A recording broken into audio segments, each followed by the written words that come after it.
In modern conflict, the victor is rarely determined by who has the most raw firepower. Victory belongs to whoever processes information and pulls the trigger the fastest. Military strategists call this decision advantage. To map this out, militaries use a framework known as the OODA Loop. It stands for observe, orient, decide, and act. First, you gather data, analyze the environment, pick a strategy, and strike. But today, that loop is broken. The battlefield is flooded by imagery and signals. Commanders are drowning in a fog of data. To clear that fog, defense departments are turning to the only tool capable of organizing that chaos: artificial intelligence. By handing the loop over to algorithms, the time it takes to find and destroy a target drops from days to a matter of minutes. In the first two phases of the loop, observe and orient, AI is already deployed across the globe, functioning as a hyper-vigilant decision support system. During the conflict in Ukraine, the United States utilized Project Maven. The system sifted through massive arrays of fragmented sensor data and drone footage to identify threats in near real time, drastically reducing the cycle of locating enemy positions. Similarly, during the May 2025 border conflict, the Indian Air Force relied on military neural networks to process synthetic aperture radar imagery. The algorithm accurately spotted camouflaged enemy equipment and heat signatures that human analysts had completely missed. In these early phases, the technology proves highly effective, but crucially, a human remains in the loop. The AI presents the data, and an officer verifies it before any force is applied. That raises a critical question for the next step of the loop, the decide phase. What happens when we ask algorithms to stop identifying targets and start recommending military strategy?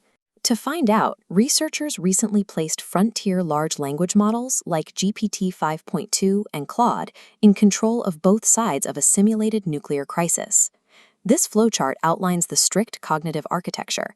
AI models moved through three phases: assessing the situation in reflection, forecasting opponent behavior, and finally making a decision. In the decision box, models publicly declared intent but could privately choose a completely different action. The results revealed an alarming capacity for deception. The models actively bluffed their opponents, intentionally signaling peaceful intentions while preparing aggressive strikes. The behavior of specific models varied drastically based on the conditions of the wargame. In open-ended scenarios without time pressure, GPT 5.2 acted with extreme restraint, consistently choosing de-escalation and passive responses. This chart displays tournament win rates. Focus on GPT 5.2 in the middle. The purple bar shows it won 0% in open-ended games, but with a strict deadline, the orange bar jumps to 75%.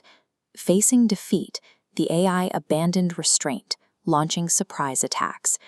In the climax of the simulation, the model escalated the conflict to a strategic nuclear strike. It did not do this out of anger or malice. It simply calculated that a massive first strike was the mathematically optimal way to secure a win against the ticking clock. Algorithms do not feel fear, they lack moral constraints, and they do not comprehend the true stakes of their outputs. When deployed to govern strategy, their decisions become highly unpredictable and prone to catastrophic escalation. Which brings us to the final phase of the loop: act. This is the domain of autonomous weapon systems. After initial activation, these machines rely purely on sensors and algorithms to identify a target and release their payload, acting with zero human review. A comprehensive report by Human Rights Watch outlines the ethical toll of this capability. Delegating the kill decision to a machine permanently strips warfare of uniquely human traits like compassion and complex judgment. In practice, these systems fail the international legal test of proportionality. A machine struggles to read subtle behavioral cues. It cannot reliably distinguish between an enemy preparing a tactical maneuver and one trying to surrender, or tell the difference between a violent combatant and a peaceful protester.